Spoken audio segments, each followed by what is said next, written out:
The helicopter is not supposed to be here. It is 10:30 in the morning. Paris is going about its day. Bread, traffic, the ordinary noise of a Tuesday in spring.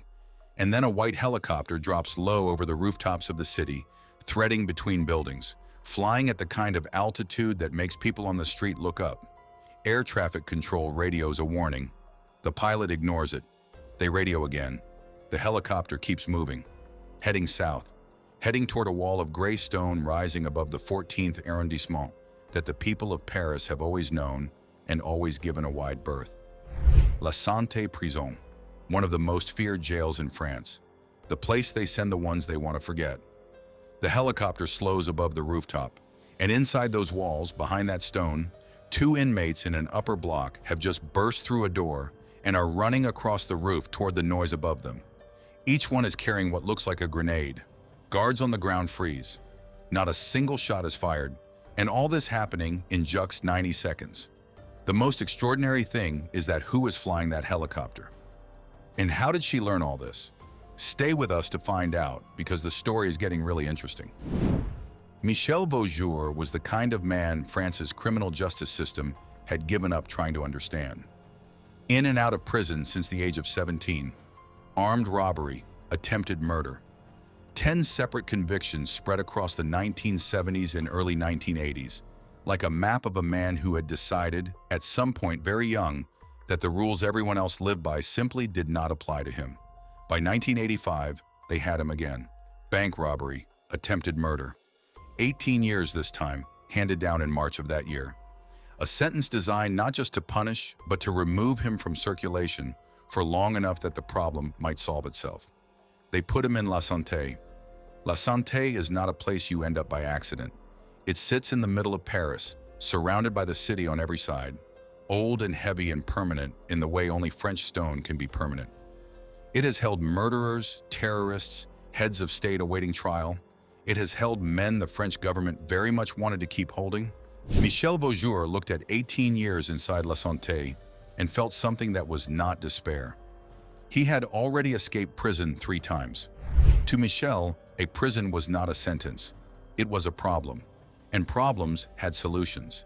He just needed to find the right one. But this time, the solution was not going to come from inside the walls. This time, it was going to come from the woman he had married in a prison ceremony in 1979. A woman who had already served time herself, 3 separate stints, for receiving stolen goods, for fraud, for her alleged role in an armored car robbery in which 2 men died.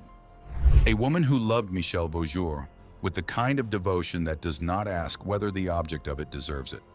Her name was Nadine. She was 35 years old. She had never flown anything in her life. She was about to change that. She did not tell anyone what she was doing. In 1983, 2 years before Michel was even convicted, 2 years before there was a prison to escape from, Nadine Vaujour enrolled in helicopter flying lessons in Annecy, in the French Alps, under a name that was not her own. She paid in cash, every time, for 5 months. The instructor noticed she was diligent, focused. She showed up, she learned, she did not socialize. He thought nothing of it. People learn to fly for all kinds of reasons, not usually this one. By the time Michel's sentence was handed down in March 1985, Nadine had her license. She had also begun renting helicopters from a company outside Paris.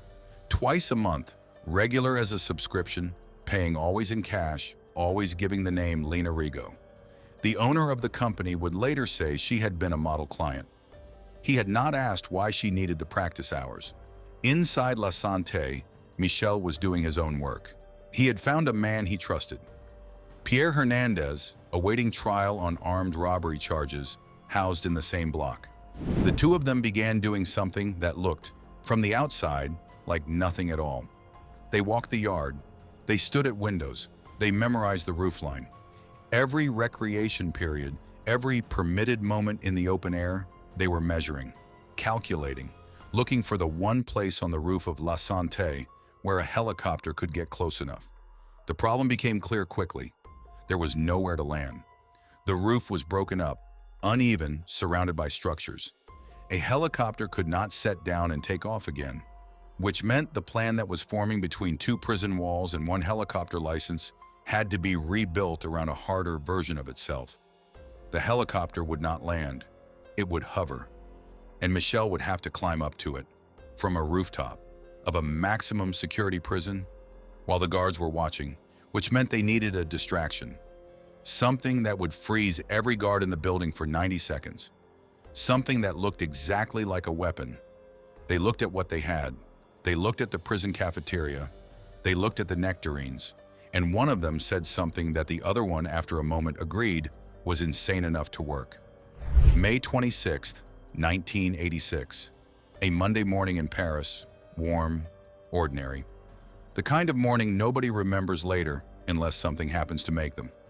At the Saint-Cyr airfield outside the city, Nadine Vaujour walks to a rented helicopter, an Aerospatiale Alouette 2, white, unremarkable, and climbs in. She has been awake for hours. She has been planning this for 3 years. She lifts off. Inside La Santé, Michel and Pierre have the nectarines. They are green. The prison cafeteria does not serve green nectarines. These ones have been painted. Carefully, in the days before, with whatever they could find. They do not look exactly like grenades. They look enough like grenades. That is all they need.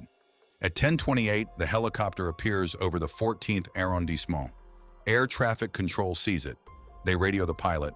The pilot does not respond. They radio again. Nothing. The helicopter drops lower. At 10:30, it is hovering over the roof of La Santé prison. Inside the building, the radio crackles with a report that stops every guard where they stand. 2 inmates, upper block, armed with grenades. Michel and Pierre are already through the rooftop door, already in the open, already moving across the roof toward the sound of the rotors above them. They wave the painted nectarines at the guards below. They do it slowly, deliberately. The way a man waves something he wants you to be afraid of. Not a single shot is fired. The standing orders are clear. In the presence of a grenade threat, you do not fire. You do not advance. You wait for the bomb disposal team. You keep your distance. The guards keep their distance. Above the roof, the helicopter is close enough to touch. It cannot land. There is nowhere to land. So Nadine holds it there, fighting the wind over the rooftop, keeping it as steady as a machine fighting its own nature can be kept. While 30 feet below her, her husband grabs the line. He climbs. It takes seconds that feel like hours. His hands find the runner. He swings himself inside. He is in. He is in the helicopter. He is above the prison. He is above Paris. Pierre Hernandez is still on the roof. He reaches the edge. He stops. Nobody knows even now exactly what went through his mind in that moment. Whether he lost his nerve, whether something in the mathematics of what he was looking at, the gap, the height, the noise, the impossible reality of what was actually happening, simply would not compute. He had planned this. He had walked every yard of it. He had painted the nectarines, and he stopped. He turned around. He walked back across the roof and surrendered quietly to the guards. The helicopter was already gone.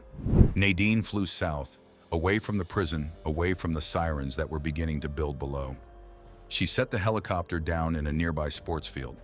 A car was waiting. They abandoned the aircraft and got in. The whole escape, from the moment Nadine appeared over the roofline to the moment the car pulled away, had taken less than 3 minutes. France woke up the next morning to the news. A convicted bank robber had been lifted off the roof of La Santé prison by his wife in a helicopter she had spent 3 years learning to fly in secret. The press reached immediately for the obvious comparison: Bonnie and Clyde. The police reached for something less romantic. They had a problem. Not just a fugitive, but a fugitive who had been planned for. A man with someone on the outside who had been preparing this for years. As one spokesman admitted, they had a 2 or 3 year head start. They did not expect to find them quickly. They were right. Michel and Nadine disappeared. For weeks, for months, they moved through France, staying ahead of a dragnet that was looking for them in all the places people usually run. They were not in those places. At one point, and this is the detail that tells you everything about who these 2 people were, they came back to Paris, back to the city where every officer in the country was looking for them, not to hide. To find their daughter, Betty, who was 5 years old and living under police surveillance in case her parents tried to contact her. They got to her anyway. They took her, and they disappeared again. For 4 months, Michel Vaujour, the most wanted man in France, was simply gone. It ended in September 1986. The details of how they found him are less dramatic than the escape. A tip, a location, a corner of France where someone had noticed something. There was a shootout. Michel Vaujour was shot in the head. He survived. He came out of a weeks-long coma with a bullet still lodged in his skull. They took him back to prison. Nadine was arrested shortly after. She wrote a memoir about everything: the flying lessons, the planning, the escape, the months running. She called it Avant un hélicoptère. And then she came a helicopter. It became a bestseller.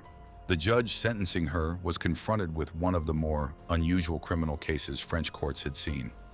A woman who had committed no violence, whose only crime in the end was loving someone too much and being competent enough to do something about it. She did not serve the full sentence. She was released early. Michel served the rest of his. In 2003, after 27 years in and out of French prisons, he was granted his freedom under the largest sentence suspension in French legal history up to that point. He wrote his own memoir. He had escaped 5 times. He had been shot in the head. He had been dragged back through the doors of every prison France put him in. And he had done it all with a woman beside him who, when she realized the walls were too high to climb, had simply learned to fly over them. Nadine Vaujour had no aviation experience when she walked into that flight school in 1983. She was not a criminal mastermind. She was not a trained operative. She was a woman who had looked at a wall and decided that the wall was a problem with a solution, and that she was going to find it. She spent 3 years finding it. She spent every month practicing, paying in cash, giving a false name, keeping the secret so completely that even the helicopter company owner, who rented to her twice a month for 5 months, never suspected a thing. She flew 19 miles over Paris with air traffic control screaming into her headset. She hovered above a maximum security prison while the world below her erupted into chaos. And she held that aircraft steady, steady enough for one man to grab a line and pull himself up, because she had practiced for exactly this.